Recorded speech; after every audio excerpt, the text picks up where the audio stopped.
안녕하세요. 토요미스테리 디바제시카입니다. 여러분의 구독은 저에게 큰 힘이 됩니다.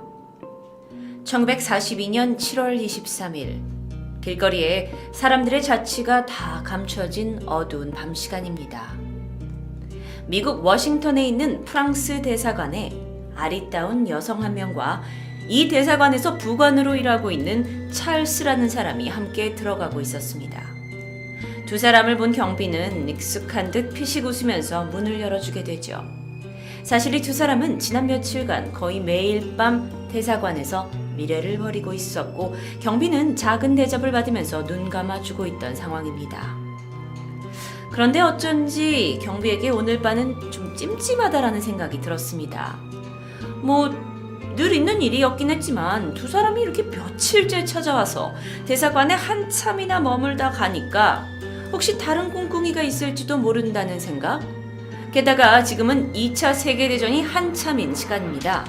생각해보면 이들이 건네주는 술을 마시면 평소와 다르게 깊게 잠든 적도 있는 것 같고 여러 생각이 들던 경비는 건물 안으로 들어가 그중 불빛이 새어나오는 방으로 조용히 다가갔고 문을 벌컥 열었습니다. 하지만 그는 순간 당황하게 됩니다. 부관과 함께 온 애인이 실오라기 하나 걸치지 않은 모습이었는데요. 아차! 그는 황급히 사과를 하고 문을 닫고는 자리로 돌아갑니다. 와, 이런 전쟁통에도 저렇게 사랑을 나눌 여유가 있구나 하는 생각에 웃음이 나왔지만 사실 이 두 사람은 평범한 불륜 커플이 아니었습니다. 여성의 이름은 에이미 엘리자베스 소프, 하지만 코드네임은 신시아. 그녀는 미국과 영국을 돕는 스파이였습니다. 그리고 같이 있던 남성 찰스 브루스는 그녀에게 빠져서 에이미의 일을 도와주게 된 프랑스 대사관 부관이었는데 두 사람은 이날 일생일대의 작전 중이었고 사실 이미 2번이나 실패를 했기 때문에 아주 긴박한 상황이었는데요. 그런데 에이미는 도대체 왜 옷을 벗고 있었던 걸까요? 1942년 당시 미국과 영국은 나치가 점령하고 있던 북아프리카를 빼앗을 전략을 모색하고 있었습니다. 그중 가장 중요한 것이 프랑스 정부의 해군 암호를 알아내는 것이었는데요. 당시 프랑스는 독일군에서 가져온 암호 체계를 사용하고 있었는데 이게 보통 암호가 아닙니다. 독일은 평범한 글자를 암호로 바꿔주는 소위 암호 생성기 에그니마를 사용 중이었고요. 이 정보를 다 뿌려놓고 이걸 해독해야 하는 어떤 해독을 할 필요성이 있는 아군에게는 매달 새로운 암호 체계와 이를 풀 수 있는 그 해답이 적힌 책을 보내면서 철저하게 보안을 유지하고 있었습니다. 매달 암호를 바꿀 수 있다라는 점은 암호를 해독한다 하더라도 다음 달에 바뀌기 때문에 굉장히 일이 커지게 되죠. 그런데 여기서 스파이였던 신시아는 암호 책을 빼돌려 오라는 업무를 받은 것이었습니다. 하지만 그냥 훔쳐만 나온다면 독일이 누가 훔쳐갔네 라는 걸 알게 될 거고 새로운 암호로 변경할 게 뻔하니까 이 두꺼운 암호 해독책을 한 장 한 장 사진을 찍어서 알아와야 하고 책은 그 자리에 두어야 하는 게 그녀의 임무입니다. 이 에그니마 암호는요, 당시에 이 전쟁의 판도를 바꿀 수 있는 정말 엄청난 군사 정보를 가지고 있는 책이었죠. 히틀러는 전쟁을 준비하면서 지난 전쟁의 가장 큰 패배 원인으로 정보의 노출을 생각했습니다. 그러기에 더 정교하고 복잡한 체계의 암호의 필요성을 느끼게 된 거죠. 독일은 당시 금융계에서 보안용으로 사용하고 있던 에그니마에 주목하게 됩니다. 1918년 독일인 아우트루슈르비우스가 발명한 에그니마는 여러분이 지금 보시는 것처럼 굉장히 타자기와 유사하게 생긴 모양으로 알파벳이 새겨진 원판 3개와 자판으로 구성된 아주 단순한 구조입니다. 하지만 자판 키 하나를 누르면 3개의 원판이 회전하면서 매우 복잡한 책에 의해 암호가 만들어지게 되는데요. 놀라운 것은 이 작은 기기에서 만들어낼 수 있는 암호의 경우의 수가 1해 5,860경이 넘는다고 합니다. 인간은 도저히 계산할 수도 없을 만큼이죠. 독일이 이를 군사용으로 개량했고 절대로 뚫을 수 없는 무적의 암호 생성기를 만들어냅니다. 게다가 이 에그니마는 원판의 기본 설정 자체를 바꾸면 완전히 다른 암호를 생성하기 때문에 혹여 수많은 사람들을 동원해서 이 경우의 수를 다 맞춰서 해독했다고 한들 별 소용이 없는 상황입니다. 독일군은요, 이것 때문에 더 복잡하게 만들기 위해서 2차 세계대전 후반에는 원판을 3개에서 4개, 5개까지 늘리면서 더 복잡하고 정교하게 바꿔갑니다. 에그니마, 당시로서는 전혀 풀 방법이 없어요. 완벽한 암호 체계로 불렸죠. 한편 영국 정보국은 이 암호가 독일군의 중요한 군사 정보를 알아낼 수 있는 키란 걸 알고 있었습니다. 그래서 영국 스파이 본부에 세계 최고의 암호 해독가들을 불러 모았죠. 당대 최고의 수학자 앨런 튜링도 이곳에 있었다고 합니다. 이들이 모여 2년에 걸쳐 머리를 싸매고 연구한 끝에 에그니마의 암호학 과정을 역추적할 수 있는 BOMB이라는 암호 해독기를 드디어 개발하게 됩니다. 하지만 이걸 가지고도 모든 경우의 수를 확인하기엔 너무도 많은 시간이 걸리는 문제였죠. 그러던 어느 날입니다. 불현듯 나타난 한 여성이 당시 영국 안보협력국의 국장이자 뉴욕 스파이 담당자였던 윌리엄 스티븐슨에게 봉투 하나를 내밀게 됩니다. 이 봉투 안에 뭐가 들어있나 하고 이 높은 윌리엄 스티븐스가 그걸 확인을 하게 되니까 이 안에 에그니마 암호키가 촬영된 사진이 들어있는 거예요. 아니, 여태까지 영국을 비롯해서 각국 최고의 인재들이 다 모여가지고 암호 해독을 하고 겨우 만들어냈는데 이 그들이 제대로 풀지 못한 비밀, 그 암호키를 그녀가 가지고 나타난 겁니다. 그게 바로 에이미 엘리자베스 소프였어요. 미 해군 아버지를 둔 에이미는 덕분에 어린 시절 다양한 곳에서 여러 경험을 하며 자유롭게 자라게 됩니다. 그러다 보니 당대 여성들보다 좀 더 진취적이고 도전적인 성품을 가지게 되는데, 그러던 1929년 워싱턴 사교 클럽에서 당시 대사관에서 일을 하고 있던 아서 팻과 사랑에 빠지게 됩니다. 이듬해 두 사람 사이에 아이가 생기는 바람에 급하게 결혼식을 올리게 되죠. 하지만 아서는 에이미보다 2배 가까이 나이가 많은 40대였고요. 1차 세계대전 전쟁으로 입은 부상으로 인해 건강도 온전치 못했습니다. 활발한 에이미 그리고 정반대의 성격을 가진 아서는 두 사람 다 결혼 생활에 만족하지 못했고, 이때부터 에이미는 좀 더 주체적으로 자신의 영역을 넓히기로 결정하죠. 그러던 중입니다. 아서가 이제 대사관에서 일을 하니까 스페인으로 가게 된 거예요. 스페인에서 근무를 할 당시에 스페인 내전 속에서 영국 비밀 정보국을 돕는 일을 에이미가 시작하게 됩니다. 주로 감옥에 갇힌 목사나 조종사들을 이제 구해오는 그런 업무를 지시받게 됐는데, 이후에 대사관에서 이제 일을 한 남편이 또다시 폴란드로 옮겨가게 됩니다. 근데 그러면서도 폴란드로 가게 돼서도 거기에서도 이제 그쪽의 사교계를 주름 잡으면서 사람들을 막 여러저러 사귀고 그러면서 비밀 정보국을 도울 만한 정보를 수집하고 다녔던 거죠. 사실 그녀는 여러분이 사진을 보셨겠지만 굉장히 매력적인 외모, 게다가 어렸을 적 외국 경험으로 인해서 훌륭한 언어 실력을 가지고 있었기 때문에 많은 남성들과 쉽게 친해질 수 있었고, 특히 외교부 직원들은 그녀의 관심을 받으려고 고급 정보를 술술 내주게 됩니다. 처음 그녀가 얻은 정보는 히틀러의 유럽 정보 계획이 담긴 나치 지도였다고 해요. 이건 당시에 굉장한 정말 놀라운 정보였는데 영국 수상이 이 정보를 보고도 무시하게 됩니다. 근데 그럴 만도 한 게 에이미는 정식 요원도 아니고 갑자기 나타나서 원하는 것도 없이 그냥 비밀 정보국에 이렇게 엄청난 정보를 갖다 주니까 이 모습이 충분히 의심스러웠을 수 있죠. 자신이 제대로 인정받지 못한다라는 거를 그녀는 알고 있었는데도 불구하고 좀 더 자발적인 스파이 역할을 계속해 나가게 됩니다. 그러던 1937년 그녀는 폴란드 외교부 부관을 유혹합니다. 밀회를 빌미로 기밀실에 들어갔고 약이 든 위스키를 그에게 먹여서 깊게 잠들게 만들어버렸죠. 이 틈을 타서 독일군의 암호 에그니마의 비밀이 숨어있는 금고를 열었고요. 감춰둔 마이크로 사진기를 꺼내서 에그니마 암호 해독책을 다 촬영하는데 성공한 것이었습니다. 대단했죠. 그녀 혼자서 한 일이었으니까요. 에이미에게 암호 키를 전달받은 이 윌리엄 스티븐스는 각국 전문가들도 풀 수 없었던 무적의 암호를 풀어낸 이 평범한 여인, 그 여인에게 집중하기 시작합니다.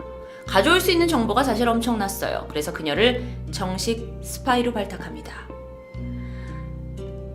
에이미는 이때 남편에게 미안하다라는 쪽지를 남기고 바로 스파이들의 집합소인 뉴욕으로 건너갑니다.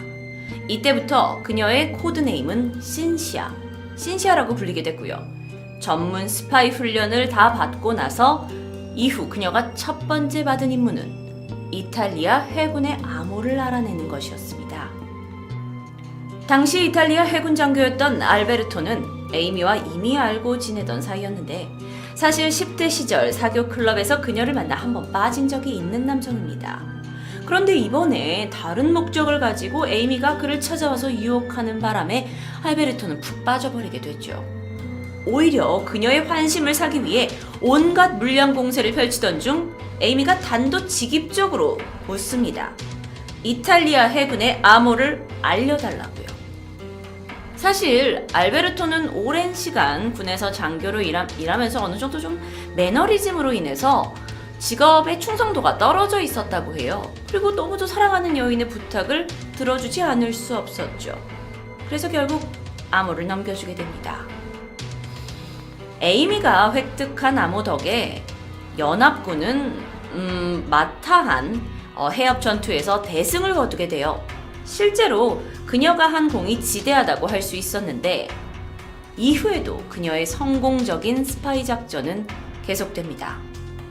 영국 스파이 소속이었던 에이미, 한 번은 미국과의 합동작전에도 투입이 됩니다.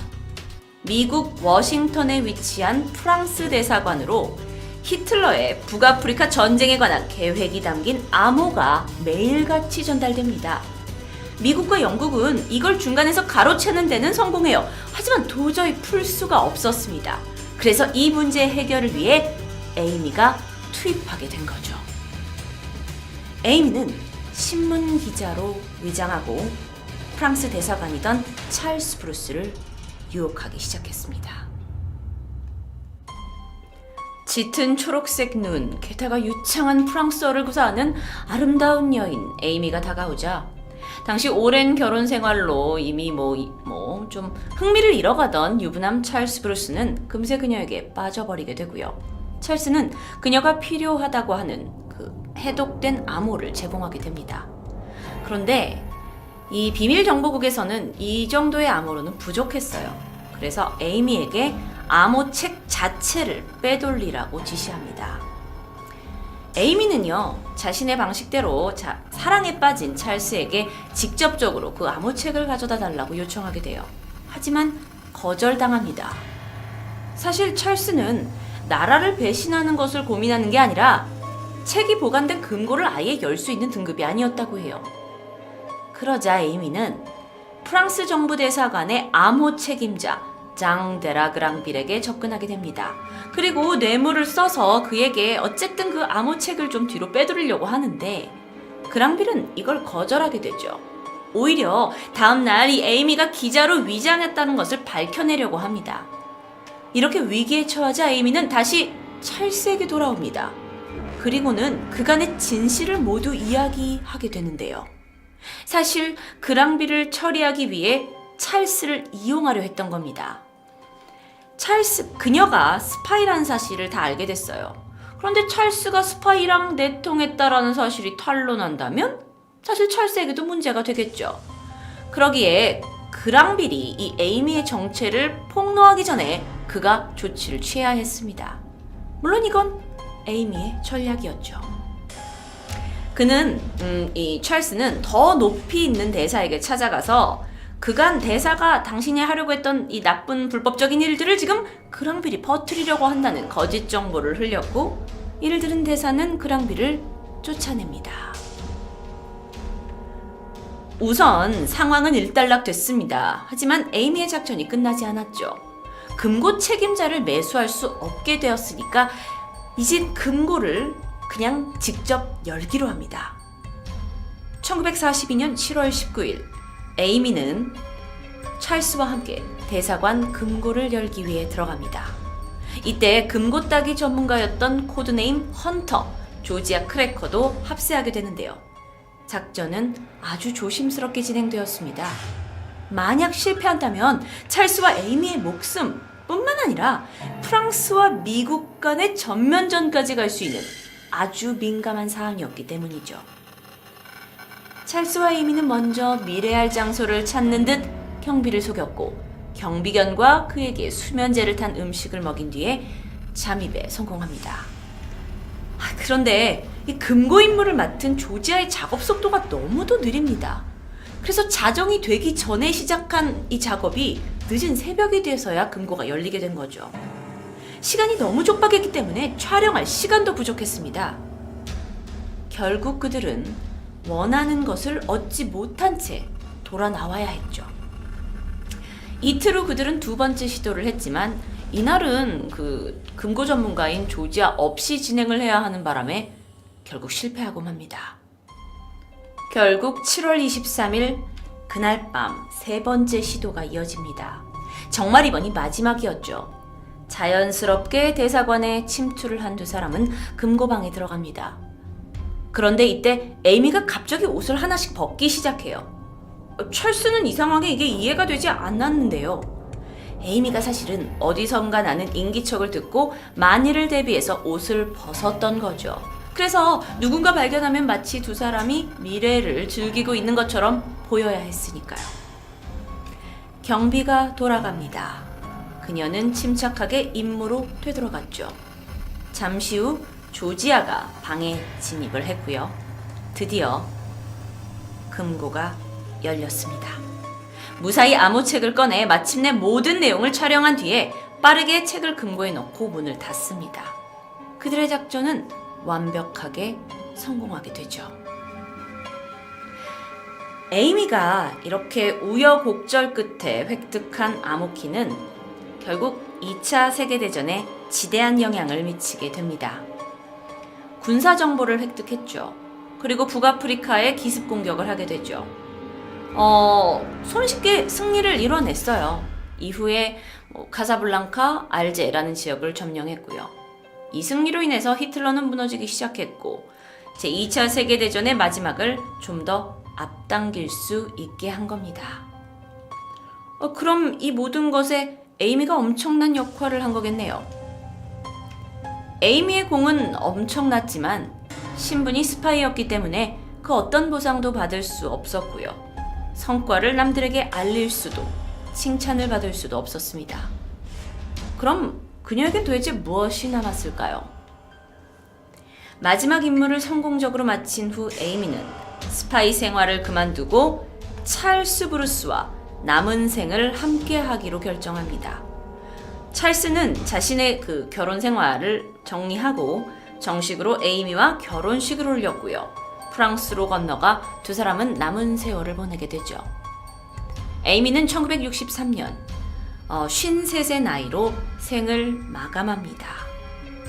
정말 여태까지 영화 한 편을 본 게 아닌가라는 생각이 들 정도인데요. 에이미, 스파이 신시아, 코드네임 신시아로도 불리고 있는 그녀의 활동 내역 그리고 업적은 현재까지도 소수의 내용만 공개되어 있습니다. FBI가 보관하고 있는 그녀에 관한 문서는 65페이지에 달하지만 지금까지 공개된 것은 약 5%밖에 되지 않는다고 하죠. 그녀가 그 혼란했던 시기 유럽과 미국과 영국을 다 누비면서 어떤 비밀 작전에 투입됐는지는 여전히 미궁에 쌓여 있습니다. 토요 미스테리 디바제시카였습니다.